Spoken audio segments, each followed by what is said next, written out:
Coordinating the federal government's approach to crypto. President Joe Biden raised the hopes of the U.S. crypto industry by signing an executive order that directed federal entities to comprehensively regulate the industry. That's why Carole House, a former White House advisor and one of the order's chief authors, is one of CoinDesk's most influential 2022. An NFT of the work above is available for bidding at auction on Coinbase NFT. A percentage of the sale will go to charity. In March 2022, U.S. President Joe Biden raised the hopes of the entire U.S. crypto industry by signing an executive order that directed federal entities under his watch to develop plans to better regulate crypto, looking not only at potential risks but also at the sector's possible benefits. While Biden, as the leader of the free world, is the name and face of the order, the task of actually writing the expansive document fell to a virtual army of unsung heroes. One of the authors, Carole House, is the former White House Director of Cybersecurity and Secure Digital Innovation at the National Security Council. The order, and by extension, the agency and department responses, has so far stopped short of answering some of the crypto industry's biggest questions. Despite that,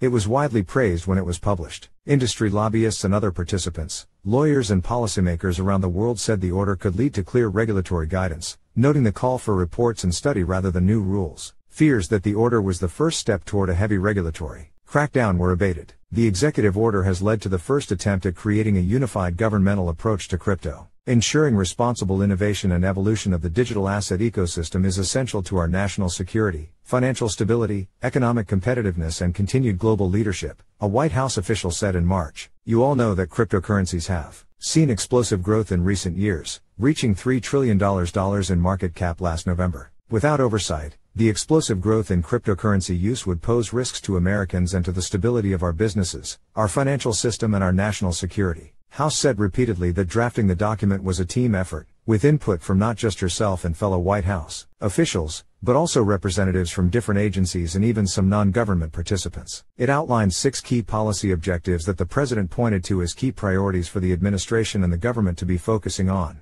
and then some concrete steps and actions for the government to take a look at, and further examine some of the specific risks and measures that needed to be put in place. House told CoinDesk. The White House did not return requests for comment. Developing a plan. The executive order stemmed from a previous comprehensive government effort, House said. The first coordinated U.S. government regulatory effort was tied to its counter-ransomware campaign, she said. Ransomware was a major global issue throughout 2021, particularly in the U.S., when food processing plants and fuel facilities were attacked. In response, the White House created a task force to address ransomware attacks, convening international meetings, sanctioning exchanges supporting ransomware payments and offering to pay for information about attackers with crypto. That's pretty consistent with the way that a lot of policymaking ends up happening, House said. Policymakers may be focused on a specific kind of risk or type of activity but would move on to a broader area. In the wake of continuing to see illicit finance risks, as well as seeing more broadly the innovative potential of the underlying technologies, and also the critical need for making sure that the appropriate protections are put in place,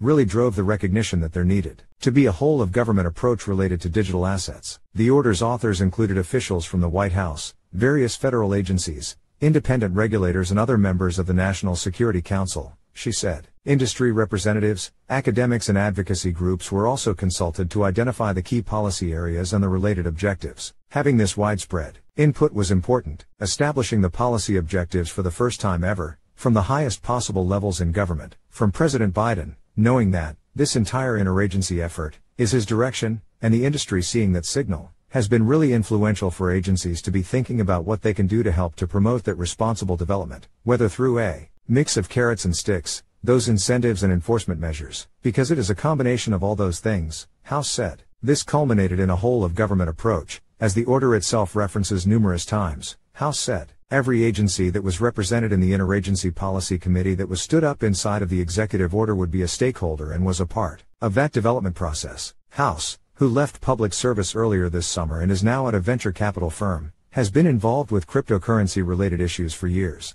Prior to her role on the National Security Council, she worked on cryptocurrency issues at the Financial Crimes Enforcement Network, FinCEN, the U.S. Treasury Department's money laundering watchdog. I was the lead for cryptocurrency policy there for several years, she said. During her time with the Biden administration, she worked directly with Deputy National Security Advisor for Cyber and Emerging Technology and Neuberger. As far back as mid-2021, House was warning crypto developers to build tools for their products that would protect their customers and comply with the various laws governing tech and finance. Outside the government, she's also a senior adjunct fellow at the Atlantic Council, a think tank, where she covers crypto and other cyber issues. I'm definitely staying in that policy space. I've certainly got a broader remit in my current role, but I'm excited to stay a part of both the cyber and cryptocurrency policy communities. House describing her work on the executive order as the greatest honor of her career. Slow burn. 6 months in, the impact of the order is evident. It hasn't led to any new laws or clarified some of the chief questions within the industry, but it has made the federal government's views on crypto much clearer. To date, 4 parts of the executive branch have published 9 different reports addressing everything from illicit finance concerns to energy policy around crypto mining to the technical aspects of a central bank digital currency. I'm so proud of the entire interagency for coming together and just creating this first ever comprehensive framework for responsible development of digital assets, House said. There's some incredibly innovative content and things that we've never seen before, certainly under any US approach, and that I really don't see under many, if any, international approaches. Much of the executive order focuses money laundering risks, terrorist financing risk or financial stability risk. The analysis of risks goes all the way down to the personal. Part of the order directs an analysis on the potential of crypto to address financial inclusion concerns. In a statement, Undersecretary for Domestic Finance Nellie Liang said the Treasury Department had already begun drafting reports focused on issues like the future of money and identifying risks. These reports identified many of the risks that we've seen play out in the crypto market instability and failures of the past few weeks. It is vital that policymakers move swiftly to utilize existing authorities and fill in the gaps that have been identified by putting in place sound regulatory frameworks to protect consumers and financial stability, she said.